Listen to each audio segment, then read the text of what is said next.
Friends, welcome to fragrance of my life. இன்றைக்கி நம்ம ஆரோக்கியத்தை அள்ளித்தரும் ஒரு சட்னி ரெசிபி தான் பார்க்க போகிறோம்.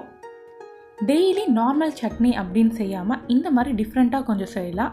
இன்றைக்கி நம்ம பீட்ரூட் சட்னி தான் பார்க்க போகிறோம். பீட்ரூட் 1 கப் துருவி வச்சுருக்கிறேன். 1/4 கப் தேங்காய் துருவல். பீட்ரூட் துருவி இருந்ததுன்னா சீக்கிரமாக வெந்துடும், அதுக்காக தான் துருவி போட்டுக்கணும். குட்டி குட்டி பீஸாக வெட்டின இஞ்சி, 3 வரமிளகாய், 2 டேபிள் ஸ்பூன் கடலைப்பருப்பு, 1 டேபிள் ஸ்பூன் உளுத்தம்பருப்பு, ஒரு குட்டி நெல்லிக்காய் அளவு புளி, தாளிக்கிறதுக்கு கடுகு, கருவேப்பிலை, பெருங்காயம், எண்ணெய், உப்பு. இதுதான் இதுக்கு தேவையான இன்க்ரீடியன்ட்ஸ். ஒரு கடாயில் ஒரு 1.5 டேபிள் ஸ்பூன் எண்ணெய் விட்டுக்கோங்க. எண்ணெய் சூடாகட்டும். பீட்ரூட்டில் பார்த்திங்கன்னா இரும்பு சத்து நிறையவே இருக்குது, விட்டமின் சி இருக்குது, ஃபைபர் கண்டென்ட் கொஞ்சம் அதிகமாகவே இருக்குது. அதனால் மலச்சிக்கல் இருக்கிறவங்க பீட்ரூட் அடிக்கடி எடுத்துக்கலாம். எண்ணெய் சூடாயிடுச்சு. இப்போ நம்ம கடலைப்பருப்பையும் உளுத்தம்பருப்பையும் சேர்த்துக்கலாம். இதை நம்ம கொஞ்சம் பொன்னிறமாக வறுத்துக்கலாம். அது வரைக்கும் நம்ம பீட்ரூட் பற்றி கண்டினியூ பண்ணலாம். பீட்ரூட்டில் ஃபேட் அளவும் கம்மி. ஸோ நீங்கள் டயட்டில் இருக்கும்போதும் இந்த சட்னி நீங்கள் தாராளமாக எடுத்துக்கலாம். ரொம்பவே ஹார்ட்டுக்கு ரொம்பவே நல்லது.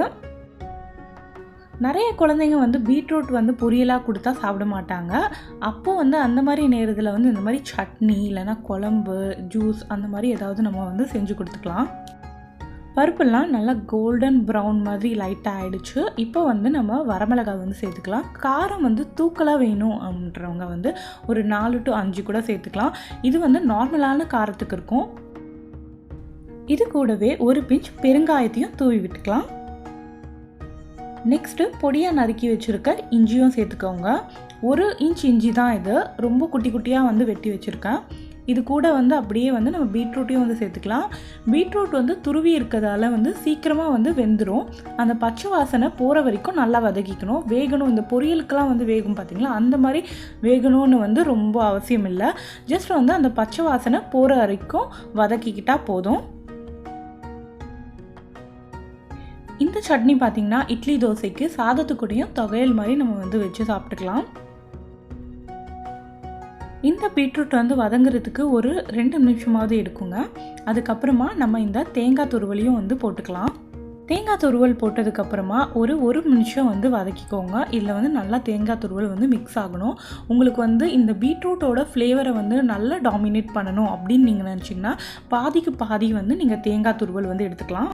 அதாவது நம்ம இப்போ 1 கப் பீட்ரூட்டுக்கு 1/4 கப் தேங்காய் துருவல் எடுத்திருக்கோம். நீங்கள் வேணும்னா 1 கப் பீட்ரூட்டுக்கு 1/2 கப் தேங்காய் துருவல் எடுத்துக்கலாம். தேங்காய் ஒரு 75% வதங்கினதுக்கு அப்புறமா பார்த்திங்கன்னா புளியை சேர்த்துக்கலாம். ஏன்னா இந்த புளி இந்த சூட்டில் நல்லா இலகிடும். உங்களுக்கு அரைக்கும் போது ரொம்ப ஈஸியாக இருக்கும். நல்லா மிக்ஸ் ஆகிடும் அந்த சட்னியில். ஒரு 30 செகண்ட் வதங்கினதுக்கு அப்புறமா நம்ம ஸ்டவ் ஆஃப் பண்ணிடலாம். இது நல்லா ஆறணும். ஆறுனதுக்கு அப்புறமா தான் நம்ம அரைக்கணுமே.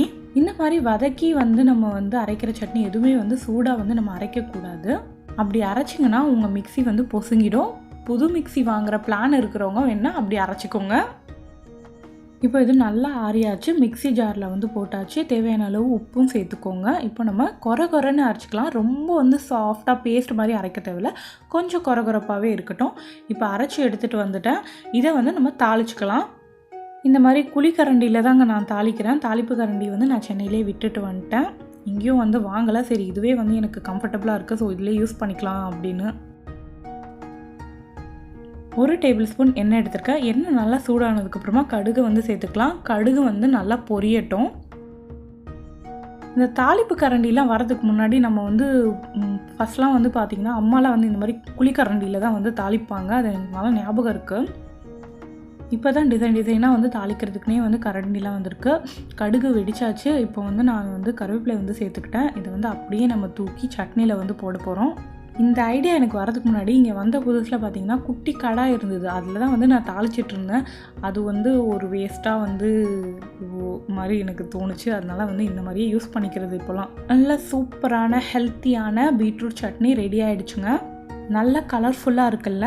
இதே மாதிரி இதை சாப்பிட்டிங்கன்னா உங்கள் உடம்புலையும் நல்லா கலர்ஃபுல்லாக நிறைய எனர்ஜிஸ், நிறைய மினரல்ஸ்லாம் உங்களுக்கு கிடைக்கும். இந்த சட்னி ரெசிபி உங்களுக்கு பிடிச்சிருந்ததுன்னா லைக் பண்ணுங்கள், கமெண்ட் பண்ணுங்கள், மறக்காமல் உங்கள் ஃப்ரெண்ட்ஸ்க்கெலாம் ஷேர் பண்ணுங்கள். நம்ம சேனலை நீங்கள் இன்னும் சப்ஸ்கிரைப் பண்ணாமல் இருந்தீங்கன்னா சப்ஸ்கிரைப் பண்ணிவிடுங்க. அப்படியே பக்கத்தில் இருக்க அந்த பெல் ஐக்கானை வந்து தட்டி விட்டிங்கன்னா நான் எப்பப்போ வீடியோஸ் போடுறேனோ அப்பப்போலாம் உங்களுக்கு ஒரு நோட்டிஃபிகேஷன் வரும். நம்ம வீடியோஸை வந்து நீங்கள் மிஸ் பண்ணாமல் வந்து பார்க்கலாம். நெக்ஸ்ட் வீடியோவில் வந்து வேறு ஒரு ரெசிபியோடு உங்களை சந்திக்கிறேன். அது வரைக்கும் தேங்க்யூ, பாய்.